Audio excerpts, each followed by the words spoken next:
really struggled throughout that Challenger series, but a lot has changed in the last 3 months with 3 European stars crossing the Atlantic to try and win their way into the NA LCS as the new evil geniuses. After last year's results wasn't the same again, we knew something had to change. Some players want to stay in Europe, make their own team. Others of us were open for other opportunities.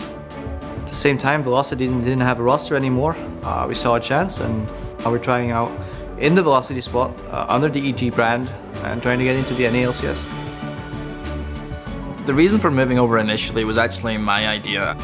I always wanted to, at the beginning of 2012, was I wanted to come over to the States. It was closer to Riot, there was a lot more opportunities in the States besides just the competitive aspect of it. I didn't do it initially, I decided to stick with the team. Everyone had family in Europe, so we stayed in Europe and played out throughout there. But now we decided it's finally time. I wanted to do it, I didn't want anyone else to hold me back, and made the move to North America.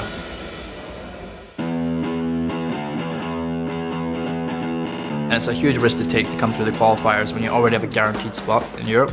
We're definitely out here on a risk, and we're by no means under the illusion that it's an easy pass. This kind of motivation that a challenger that a team has that has never been, playing LCS or huge tournaments, that they really want to make it happen. It's just this extreme motivation that's kind of scary, honestly. Anything can happen. The amateur teams are hungry to get on the big stage, and it really is it's on the day, anything can happen, and it's gonna be pretty scary. Having Inox and Pulwell coming over and fulfilling the shoes of Prog and Wicked is a very big thing to do. It's a really new feeling, really excited to play with them. I'd like to think I'll be able to follow up and do what Wicked was doing for the team, and I'll try to do more.